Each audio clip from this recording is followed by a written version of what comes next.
মুভির শুরুতেই আমরা দেখি ইন্টারপোলের কিছু সৈন্য একটি পুরাতন শহরে মিশনে যায়। তারা ধীরে ধীরে একটি ভবনের দিকে এগোচ্ছিল।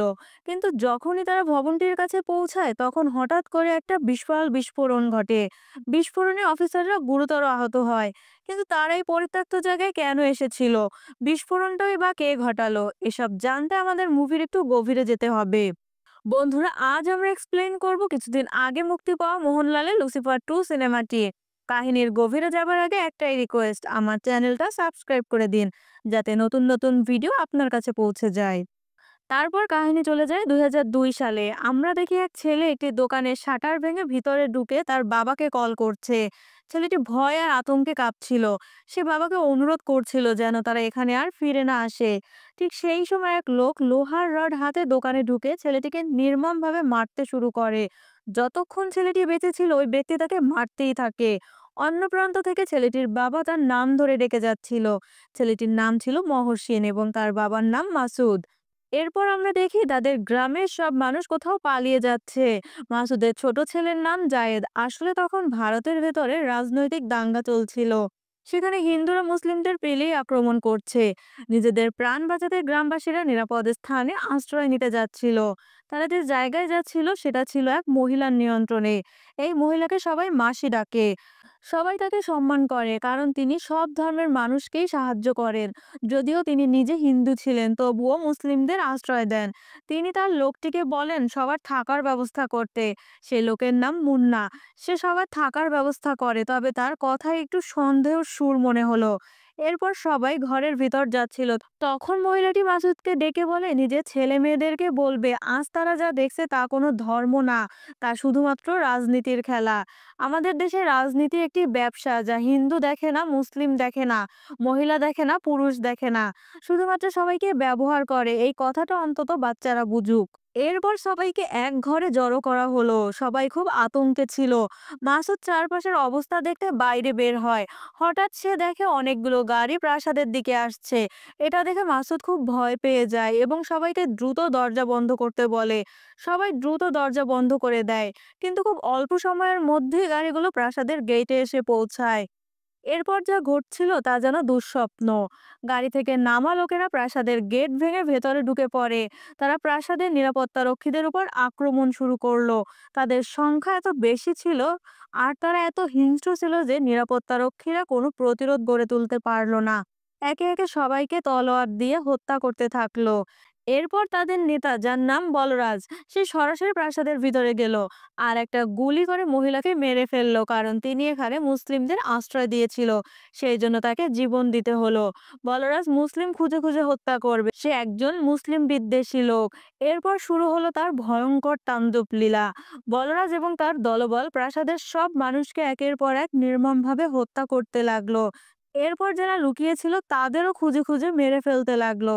এসব নিরীহ মানুষের একমাত্র দোষ ছিল তারা মুসলিম ছিল। এই শয়তানরূপী মানুষগুলো কাউকেই ছাড়ছিল না, শিশু, বৃদ্ধ, এমনকি গর্ভবতী নারীকেও না। মাসুদের বড় ছেলে মহসিনের স্ত্রী তখন গর্ভবতী ছিল।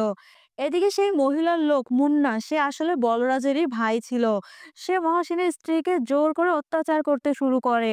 ভাবতেই অবাক লাগে কিভাবে কেউ এতটা পশুর মতো হতে পারে, এক গর্ভবতী মহিলার উপর এমন পাশবিক নির্যাতন। এরপর মুন্না এবং তার সঙ্গীরা সেই গর্ভবতী মেয়েটিকে হত্যা করে, এমনকি তার গর্ভের শিশুটিকেও হত্যা করে। এভাবে একে একে সবাইকে হত্যা করা হয়। তবে মাসুদের ছোট ছেলে জায়েদ বেঁচে যায়, কারণ মাসুদ আগেই তাকে এবং তার ছোট ভাইকে লুকিয়ে পিছন দিক দিয়ে বাইরে পাঠিয়ে দিয়েছিল। এমন নারকীয় সহিংসতা চালিয়ে তারা প্রাসাদে আশ্রয় নেওয়া সকল নিরীহ মানুষকে হত্যা করার পর পুরো প্রাসাদে আগুন লাগিয়ে দেয়। এদিকে জাহিদ কাদা পানির মধ্যে দিয়ে হেঁটে যাচ্ছিল। একটু পর সে দেখতে পায় তার কাঁধে বাঁধা ছোট ভাইটি আর বেঁচে নেই। সে কান্নায় ফেটে পড়ে আর তখনই সে প্রতিশোধ নেওয়ার শপথ করে। এরপর কাহিনী বর্তমানে ফিরে আসে। স্টিফেনের আশ্রয়ে সবাই তখন বেশ সুখে দিন কাটাচ্ছিল। গোবর্ধনও তখন গোপন আশ্রয়ে ছিল। একদিন গোবর্ধন এক আইবি অফিসারকে কল করে। এই অফিসারের নাম কার্তিক। সে তাকে জিজ্ঞাসা করে কে এই বাজরাঙ্গি, কেন হঠাৎ করে এই ব্যক্তি কেরালার প্রতি এত আগ্রহ দেখাচ্ছে, একটা এত বড় মাপের মানুষ কেন এত ছোট একটা রাজ্যে এসেছে। গোবর্ধনের কথা শুনে কার্তিক একটু বিচলিত হয়, কিন্তু কোনো উত্তর দেয় না।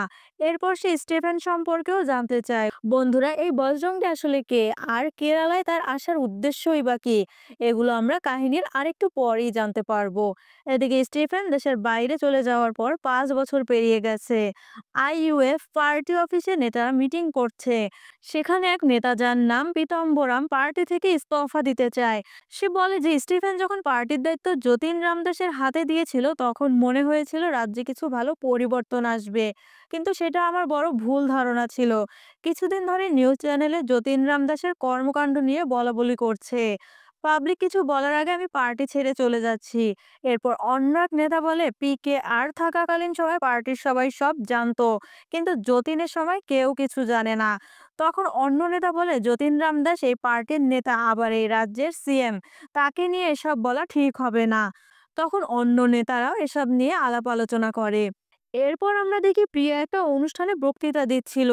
এরপর সে যখন বাসায় যায় তখন সে দেখলো যতীন আগে থেকেই তার বাসায়। অনেকদিন পর বোনের বাসায় এসেছে যতীন। এরপর তারা দুই ভাই বোন পার্টি নিয়ে কথাবার্তা বলে, কিন্তু একে অপরের সাথে সম্মত হয় না। যতীন চলে যায়। পরদিন এক বিশাল সমাবেশে ভাষণ দিতে আসে। এরপর সবার সামনে দাঁড়িয়ে যতীন ঘোষণা করলো সে আইইউএফ ছেড়ে দিচ্ছে, এবং সে নতুন একটি পার্টি ঘোষণা করে যার নাম আইইউএফ পিকেআর। এই পার্টি থেকে আগামী নির্বাচনে লড়বে। যতীনের মুখ থেকে এমন কথা শুনে সবাই হতবাক হয়ে গেল। কেন যতীন এমন করছে, তার উদ্দেশ্যই বা কি? এইসব ভাবনার মধ্যে হঠাৎ করে সভাস্থলে একটি হেলিকপ্টার এসে নামে। সেই হেলিকপ্টার থেকে নামে বাবা বাজরাঙ্গি। আসলে যতীন রামদাসের আমন্ত্রণে বাবা বাজরাঙ্গি এখানে এসেছে। এই বাবা বাজরাঙ্গি আর কেউ নাই, সেই একই বলরাজ যাকে আমরা মুভির শুরুতে মুসলিমদের উপর অত্যাচার করতে দেখেছিলাম। আসলে এখন থেকে আইইউএফ পিকেআর পার্টির কাজ করবে বজরাঙ্গির এএসএম পার্টির সাথে মিলে। এই খবর শুনে কেউই ঠিকভাবে মেনে নিতে পারছিল না, কারণ এএসএম পার্টির ধর্মের নামে রাজনীতি করে, ধর্মকে পুঁজি করে ব্যবসা চালায়। এদের রাজনীতি কেরালার মানুষের জন্য বড় বিপদ নিয়ে আসবে। এরপর গোবর্ধন লাইভে এসে জনগণকে বোঝানোর চেষ্টা করে যে এই রাজ্য নিয়ে বিশাল বড় ষড়যন্ত্র হচ্ছে। সে স্টিফেনকে অনুরোধ করে যেন দেশে ফিরে আসে এবং আবার কেরালা ও তার মানুষদের রক্ষা করে। এরপর গোবর্ধন একটা চার্চে গিয়ে সেখানকার ফাদারের কাছে স্টিফেনের খোঁজ চায়, কিন্তু সেও জানে না। কিন্তু প্রশ্ন হলো এখন স্টিফেন কোথায়? এরপর মুভির কাহিনী চলে যায় সেনেগালের এক বন্দর এলাকায়। সেখানে ইন্টারপোলের এক এজেন্ট, যার নাম রবার্ট, সে একদল দুষ্কৃতকারীর সাথে একটি বড় ড্রাগের চালান ডিল করতে যাচ্ছিল। সে লোকগুলোকে বলছিল যাতে কেউ সন্দেহ না করে, তাই তাকে হ্যান্ডকাপ লাগিয়ে নিতে। এরপর তারা গাড়ি নিয়ে বের হয়। এই খবর ইন্টারপোলের কাছে পৌঁছাতে বেশি সময় লাগেনি। আসলে এই দুষ্কৃতকারীরা কাবুকা গার্ড গ্যাংয়ের সদস্য। এই গ্যাংকে ধরার জন্য ইন্টারপোলের অফিসাররা আগে থেকেই সেনেগাল গিনি বর্ডারে ওঁত পেতেছিল। তাদের পুরো টিম রেডি ছিল, আর এই মিশনের দায়িত্বে ছিল এজেন্ট মেনুইনের কাঁধে। তারা সুবিধাজনক জায়গায় অপেক্ষা করছিল, কিন্তু কাবুকা গ্যাং খবর পেয়ে যায় যে ইন্টারপোল তাদের জন্য অপেক্ষা করছে। তাই তারা মেইন রোডে না গিয়ে মরুভূমির ভিতর দিয়ে চলতে থাকে যাতে ধরা না পড়ে। ঠিক সেই মুহূর্তে 3টি কমব্যাট হেলিকপ্টার দিয়ে তাদের উপর থেকে আক্রমণ শুরু হয়। এক মুহূর্তের মধ্যে প্রায় সবাই মারা যায়। তারপর সেখানে প্রবেশ করে স্টিফেন ওরফে লুসিফার ওরফে আব্রাহাম কুরেশি। মানুষ তাকে এই 3 নামেই চেনে। স্টিফেনকে দেখে রবার্ট ছুটে এসে বলে, আমি ইন্টারপোলের এজেন্ট, আমাকে ওরা বন্দি করেছে, আমাকে বাঁচাও।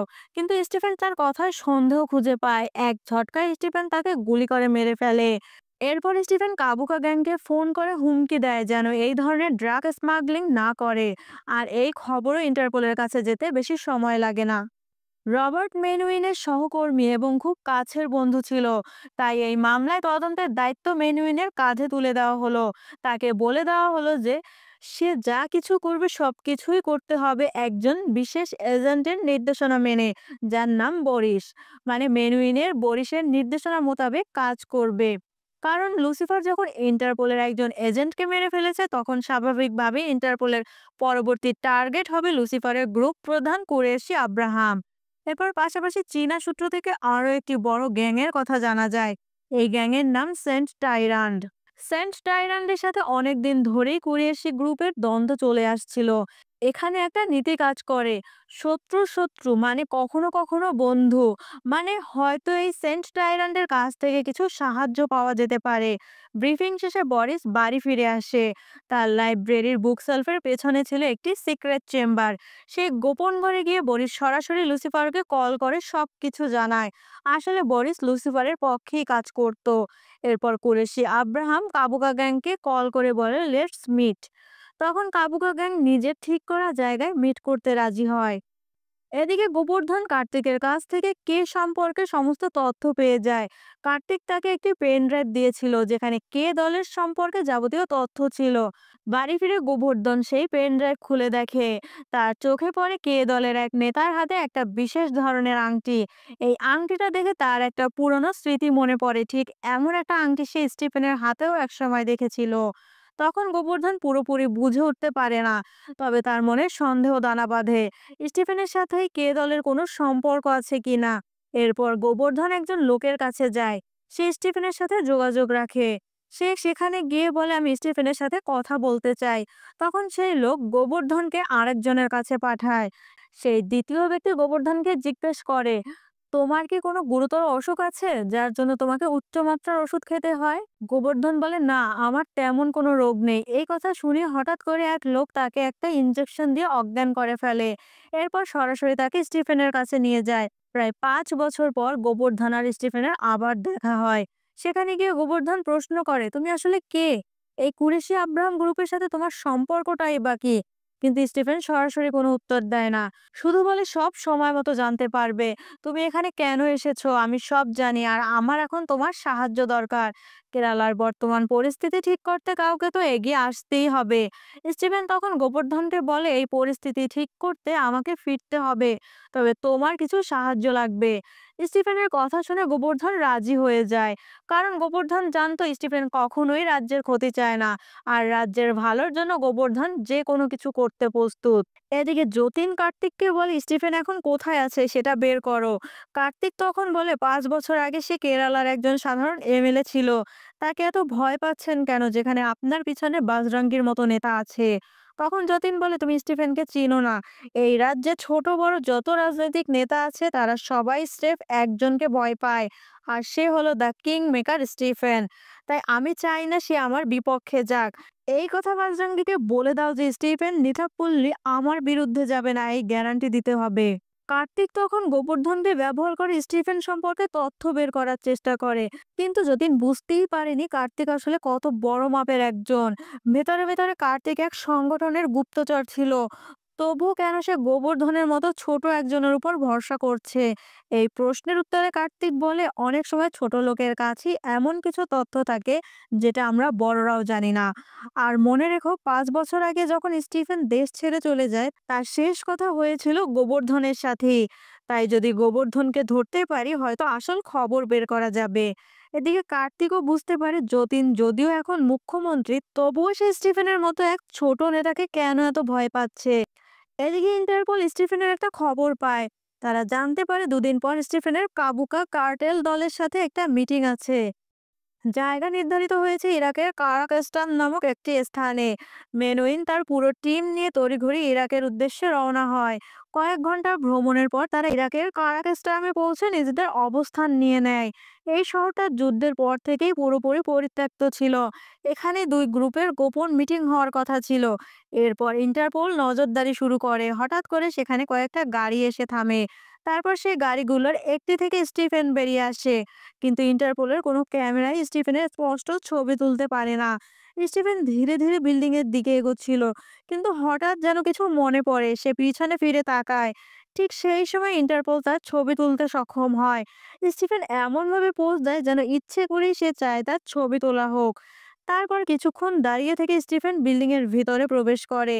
সেখানে কাবুকা গ্যাং এর লিডার স্টিফেনকে দেখে বলতে শুরু করে তুমি এতদিন ফোনে বড় বড় কথা বলছিলে, এখন দেখো তোমার কি অবস্থা হবে। এরপর তারা মিটিং শুরু করে। কাবুকা স্টিফেনকে একটি প্রস্তাব দেয়, কিন্তু স্টিফেন রিজেক্ট করে। তখন কাবুকা বলে আমার রাজ্যে এসে আমাকে রিজেক্ট করছো, তুমি অনেক বড় স্টুপিড। এরপর স্টিফেনের দিকে পিস্তল তাক করে। এইদিকে ইন্টারপোল বাহিনী বাইরে বরিসের অর্ডারের জন্য অপেক্ষা করছিল, কিন্তু বরিস কোনো অর্ডার দিচ্ছিলেন না। ঠিক তখনই ভিতর থেকে গুলির আওয়াজ শোনা গেল। তারপর মেনুইন এবং বরিসের মধ্যে কথোপকথন শুরু হয়। মেনুইন ভিতরে যাবার অনুমতি চায়, কিন্তু বরিস অনুমতি দেয় না। তাও মেনুইন এগোতে শুরু করে। তখন বরিস তাকে বলে এটি ভুল হচ্ছে, তাকে দাঁড়ানো উচিত। কিন্তু মেনুইন কোনো কথাই শোনে না, সে ওই বিল্ডিং এর দিকে এগিয়ে যেতে থাকে। যখন অফিসাররা বিল্ডিং এর সামনে যায় তখন আচমকা এক বড় বিস্ফোরণ ঘটে এবং মেনুইন সহ সবাই গুরুতরভাবে আহত হয়ে পড়ে। এই দৃশ্যটাই আমরা সিনেমার শুরুতে দেখেছিলাম। এই বিস্ফোরণে বিল্ডিংটি ধ্বংসস্তূপে পরিণত হয়ে যায় এবং সেই ধ্বংসস্তূপের মধ্যে স্টিফেন, যে তখন সেই বিল্ডিং এর ভিতরে ছিল, তাকে মৃত অবস্থায় পাওয়া যায়। স্টিফেনের মৃত্যুর খবর যখন প্রিয়া পেয়েছিল তখন সে পুরোপুরি ভেঙে পড়েছিল। স্টিফেনকে সে নিজের ভাই হিসেবে ভাবতো। এখন কিছুতেই বুঝতে পারছিল না কি করবে। কেরালার সব নেতারা এই খবর শুনে খুব হতাশ হয়ে পড়ে, কারণ তারা মনে করে আইইউএফ এখন যে কোনো ভাবেই হারবে। এদিকে মেনুইন হাসপাতালে ভর্তি হয়। তারপর বরিস এসে মেনুইনকে বলে স্টিফেন জানতো না যে সে রবার্টকে মেরে কিছু ভুল করছে, কারণ রবার্ট ছিল ডাবল এজেন্ট। সে কাবুকা কার্টেলের সাথে কাজ করছিল। তাকে মেরে স্টিফেন আমাদের কাজটা সহজ করে দিয়েছে। বরিসের কথা শুনেও মেনউইন কিছুতেই বিশ্বাস করতে পারে না। এরপর সরকার একটি পরিকল্পনা করছিল, তারা নিতাম্ব পল্লীতে একটি বাঁধ তৈরি করতে চাচ্ছিল। এই বাঁধের নির্মাণ হলে নিতাব পল্লীর মানুষের কষ্ট আরো বাড়বে। তাহলে এই বাঁধের বিরোধিতা করতে সেখানে একটি জনসমাবেশ আয়োজন করা হয়। প্রিয়া ছিল সেই সমাবেশের প্রধান অতিথি, কিন্তু প্রিয়া সিদ্ধান্ত নেয় সেখানে যাবে না। কারণ যদি সে সেখানে যায় তবে তাকে বর্তমান সরকারের বিরোধিতা করতে হবে এবং সেটা তার ভাই মুখ্যমন্ত্রী যতীনের বিপক্ষে দাঁড়ানো হবে। একজন বোন হিসেবে সে কোনোভাবেই তার ভাইয়ের বিপক্ষে দাঁড়াতে চায় না। ঠিক তখনই যতীন ফোন করে প্রিয়াকে নিষেধ করে নিতামপল্লীতে যেতে পারবে না। কিন্তু এখানে যতীন তার বোনকে ভাইয়ের মতো অনুরোধ করে না, বরং একদম কড়া ভাষায় আদেশ দিচ্ছিল। আর ঠিক এই কারণেই প্রিয়া সিদ্ধান্ত নেয় তাকে যেতে হবে। এই খবর বাজরাঙ্গীর কাছেও পৌঁছে যায়। তারা তখন খারাপ কিছু করার পরিকল্পনা করে। অবশেষে প্রিয়া সন্ধ্যায় সমাবেশে পৌঁছায় এবং সে একটি দুর্দান্ত ভাষণ দেয়। সে বলল এখানে কোনো অবস্থাতেই বাদ তৈরি হতে দেওয়া যাবে না। তখন যতীনের কিছু গুন্ডা সেই সমাবেশে এসে বোমা ছোড়ে এবং বিস্ফোরণ ঘটায়। সমাবেশ বানচাল করে দেয়। পুরো জনসমাবেশে আতঙ্ক সৃষ্টি হয়ে যায়। প্রিয়া কিছু বুঝে উঠতে পারছিল না কি করতে হবে। লোকজন এদিক সেদিক দৌড়ে পালাতে শুরু করলো। ঠিক তখনই স্টিফেনের কিছু লোক সেখানে মঞ্চে উঠে প্রিয়াকে নিরাপদে নিয়ে যেতে শুরু করে। কিন্তু যতীনের গুন্ডারা চারপাশে ছিল, তাই তারা প্রিয়াকে নিজেদের সাথে নিয়ে জঙ্গলের দিকে দৌড়ায়। কিন্তু তারা বেশি দূর যেতে পারলো না। একে একে যতীনের গুন্ডারা তাদের মারতে থাকে। এদিকে বরিস কারোর সাথে চ্যাটিং করছিল। তখন সে জানতে পারে সেখানে বিস্ফোরণে মারা যাওয়া 16 জনকে শনাক্ত করতে পেরেছে। সবাই কাবুগা গ্যাংয়ের, কিন্তু কুরেশি গ্যাংয়ের কাউকে পাওয়া যায়নি। এদিকে তারা যখন প্রিয়াকে মারতে যাচ্ছিল তখন দূর থেকে গুলি করে খুলি উড়িয়ে দেয়। এরপর সেখানে স্টিফেন প্রবেশ করে। স্টিফেন এখনো বেঁচে আছে, সবাই তাকে দেখে ভয় পেয়ে যায়। স্টিফেন একে একে সকল গুন্ডাকে মারতে শুরু করে। অল্প সময় স্টিফেন তাদের সব কয়টা গুন্ডাকে শেষ করে দেয়। এরপর প্রিয়ার সাথে কিছু কথা বলে সে চলে যায়। প্রিয়া স্টিফেনকে জীবিত দেখে আনন্দিত হয়। স্টিফেন চলে যাওয়ার পর পুলিশ এসে প্রিয়াকে উদ্ধার করে এবং তাকে নিরাপদে নিয়ে যায়। প্রিয়া বলে যে সে কোনো গুন্ডাকেই চিনতে পারেনি। এদিকে দেখা যায় স্টিফেন কিভাবে বেঁচে আছে। যখন স্টিফেন কাবুকা কার্টেলের সাথে মিটিং করছিল, এরপর যখন তারা বন্দুক তাক করছিল, ঠিক তখনই জায়েদ মাসুদ উপর থেকে গুলি করে কাবুকা গ্যাংয়ের গুন্ডাদের মেরে ফেলে। এরপর স্টিফেন তাদের নেতাকেও মেরে ফেলে। তারপর সে একটি গোপন পথ দিয়ে বের হয়ে যায়। স্টিফেন বের হবার আগে ঘরে দুটি বোমা রেখে যায়। সেই বোমাগুলি ভয়ঙ্করভাবে বিস্ফোরিত হয়। এতে পুরো পৃথিবী জানে যে স্টিফেন মারা গেছে। সে মরে যায়নি, প্রকৃতপক্ষে সে পুরো পৃথিবীর চোখে ধুলো দিয়েছিল। সেই রাতে যখন স্টিফেন প্রিয়ার সাথে বনের মধ্যে দেখা করে তখন স্টিফেন বলে, যখন তুমি তোমার বাবার রুমে যাবে তুমি সেখানে দুটি ফাইল পাবে এবং সেগুলি পড়ে তোমার দলের সদস্যদের সাথে দেখা করবে। প্রিয়া স্টিফেনের কথা মতো ফাইল দুটি পড়ে দলের অফিসে যায় এবং সোজা গিয়ে তার বাবার চেয়ারে বসে। দলীয় সদস্যরা এটা দেখে কিছুটা অবাক হয়। এরপর প্রিয়া বলে আমি দলে যোগ দিতে পারি, কিন্তু আমার 4টি শর্ত আছে। শর্ত নাম্বার ১, আমি এখনই আমার দলের সাথে যোগদান করার সকল আনুষ্ঠানিকতা সম্পন্ন করব। শর্ত নাম্বার ২, আমি সরাসরি দলীয় নেতা হিসেবে দলে যোগ দেব, সদস্য হিসেবে নয়। শর্ত নম্বর ৩, যখন আমি দলে যোগ দেব তখন ১ ঘন্টার মধ্যে আমার বিরুদ্ধে অনেক মামলা দায়ের হবে। এমনকি সেই মামলাগুলিতে আমাকে জামিনও দেওয়া হবে না। এবং যখন এমন কিছু ঘটবে তখন দলের সকল সদস্যকে আমার সাথে থাকতে হবে। শর্ত নাম্বার ৪, যখন আমি দলে যোগ দেব তখন রাজ্যের মানুষদের নিয়ে একটি গ্রান্ড উদযাপন করতে হবে এবং আমাকে সবাই স্বাগত জানাতে হবে। আমি সেখানে পিকে ভবনে আমার ১ম ভাষণ দিতে চাই। যদি আপনারা এই শর্তে রাজি থাকেন তবে আমি এই দলে যোগ দেব। সকলেই তার কথার সাথে রাজি হলো। পরদিন পিআইসি কেয়ার ভবনে একটি জামায়াত অনুষ্ঠিত হলো। আইওএফ এর সমস্ত বড় এবং ছোট নেতা নেত্রীরা এবং প্রিয়া সেখানে ভাষণ দেওয়া শুরু করলো। ঠিক তখনই কিছু কর্মকর্তারা তার নামে একটি গ্রেপ্তারি পরোয়ানা নিয়ে আসলো। প্রথমে ভিতরের নেতারা তাদের প্রবেশ করতে দিতে চাইছিল না, কিন্তু প্রিয়া নিজেই তাদের ভেতরে ঢোকালেন। প্রিয়ার বিরুদ্ধে ৪টি মামলা ছিল। তার কোনো মামলায় জামিন পাওয়া যাবে না। যখন তারা প্রিয়াকে স্বাভাবিকভাবে নিয়ে যেতে চেয়েছিল তখন প্রিয়া বলে, আমাকে হাতকড়া পরে নিয়ে যাও। এই দৃশ্য দেখে পুরো আইইউ প্রিয়ার প্রতি শ্রদ্ধা জানায় এবং সবাই তাকে তাদের নেতা হিসেবে গ্রহণ করে। পিআইসি কেয়ার ভবন থেকে বের হয়ে প্রিয়া মিডিয়ার কাছে বলে, এটা অন্যায়ের বিরুদ্ধে দাঁড়ানোর ফলাফল, কিন্তু আমাদের দমাতে পারবে না। আমি এই অন্যায়ের বিরুদ্ধে লড়াই করব। প্রিয়া এই কথা বলার পর পুরো রাজ্য তার প্রতি স্লোগান দিতে থাকলো। এদিকে যতীন বের হয়ে বাজরঙ্গীর সাথে দেখা করতে যাচ্ছিল। মুন্না এবং কার্তিকও তাদের সাথে ছিলেন। তারা কয়েকটি গাড়ি নিয়ে যাত্রা শুরু করলো। তাদের গাড়িগুলি এক অজানা স্থানে যাচ্ছিল। এদিকে হঠাৎ কার্তিকের ফোনে গোবর্ধনের কল এলো। তিনি বলেন স্টিফেন মারা যায়নি, তিনি এখনো বেঁচে আছেন। এটি শুনে কার্তিক এক বিশাল ধাক্কা খায়। কার্তিক যতীনকে বলতে যাচ্ছিল, ঠিক তখনই একটি বৈদ্যুতিক খুঁটি ভেঙে পড়ে রাস্তাটা অবরুদ্ধ করে দিল। এটি দেখে তারা সেখান থেকে পালানোর জন্য তাদের গাড়িকে পিছনে নিতে চাইলো। ঠিক সেই মুহূর্তে অনেক গরু পিছন থেকে এসে তাদের রাস্তাটা অবরুদ্ধ করে ফেললো। তারা না সামনে যেতে পারছিল না পেছনে। মনে হচ্ছিল তারা যেন একটি ফাঁদে পড়েছে। তারা বুঝতে পারছিল না এই স্থানে আসলে কি ঘটছে। তখন কিছু মানুষ গাড়ি থেকে বের হয়ে আসে আর তখনই তারা আক্রমণের শিকার হলো। স্টিফেনের লোকজন সেখানে এলো, সবাই এলোপাতাড়ি গুলি করতে লাগলো। তারা এক মুহূর্তে সবাইকে শেষ করে দিয়ে যতীন এবং মুন্নাকে ধরে নিয়ে গেল। কার্তিক কোনো রকমে বেঁচে গেল, কারণ সে গাড়ির নিচে লুকিয়ে ছিল। তারপর সে গিয়ে বাজরাঙ্গীকে সব জানালো যে স্টিফেন এখনো বেঁচে আছে। যদি যতীন আগে স্টিফেনের কথা শুনতো তাহলে খুব ভয় পেত। এসব শুনে বাজরাঙ্গী খুব চিন্তিত হয়ে পড়লো, কারণ স্টিফেন তার ছোট ভাই মুন্নাকেও নিয়ে গেছে। তার যতীনকে নিয়ে কোনো চিন্তা ছিল না, তবে যখন নিজের ভাইকে নিয়ে গেছে তখন একটু চিন্তা হওয়া তো স্বাভাবিক। এর মধ্যে যতীনকে একটি ঘরে নিয়ে আসা হলো। স্টিফেন সেখানে আসলো। সে যতীনকে বলে, ৫ বছর আগে আমি তোমাকে রাজ্যের দায়িত্ব দিয়েছিলাম ভালোভাবে, কিন্তু তুমি মাত্র ৫ বছরের মধ্যে কি হয়ে গেছো, এর জন্য তোমাকে আবার প্রায়শ্চিত্ত করতে হবে। কিন্তু স্টিফেনের এসব কথায় যতীন ভয় পেল না। উল্টো তাকে হুমকি দিয়ে বলল, তুমি জানো তুমি কাকে ধরেছো? তুমি রাজ্যের সিএম কে ধরেছো। আর যদি আমার কিছু করো তবে তুমি এই দেশ ছাড়তে পারবে না। আমি এটা শেষ না দেখে ছাড়বো না। কিন্তু স্টিফেন তার কথার কোনো গুরুত্ব দিল না, উল্টো বাজরাঙ্গীকে ফোন করলো। তখন বাজরাঙ্গী খুব রেগে গিয়ে বলল, আমি কে? তুমি জানো তুমি কার সাথে পাঙ্গা নিচ্ছ? তখন স্টিফেন বলল, আমি জানি তুমি বালরাজ পাটেল, এবং আমি জানি তুমি কিভাবে বালরাজ পাটেল থেকে বাজরঙ্গী হয়েছো। শোনো আমার কথা, যদি তুমি তোমার ভাই মুন্নাকে বাঁচাতে চাও তবে আগামীকাল সকাল পর্যন্ত প্রিয়াকে জেল থেকে ছাড়িয়ে নিয়ে আসবে, যাতে তার বিরুদ্ধে কোনো মামলা না থাকে। আর আমি তোমাকে একটি ঠিকানা দিচ্ছি, তুমি সেখানে সময় মতো পৌঁছে যাবে। অনেক বছরের হিসাব মিটিয়ে নিতে হবে। মনে রেখো তুমি সময় মতো আসবে। স্টিফেন বাজরাঙ্গীকে সেই পুরাতন প্রাসাদে ডাকে যেখানে বলরাজ মুসলিমদের উপর নৃশংসতা চালিয়েছিল। এরপর সে জায়েদকে ফোন করলো। স্টিফেন বলে, তোমাকে দ্রুত দেশে ফিরে আসতে হবে, দীর্ঘদিনের পুরানো হিসাব মেটাতে হবে। এরপর দৃশ্য আবার ২০০২ সালে ফিরে আসে। জায়েদ বলরাজ থেকে পালিয়ে পাকিস্তানে চলে গিয়েছিল।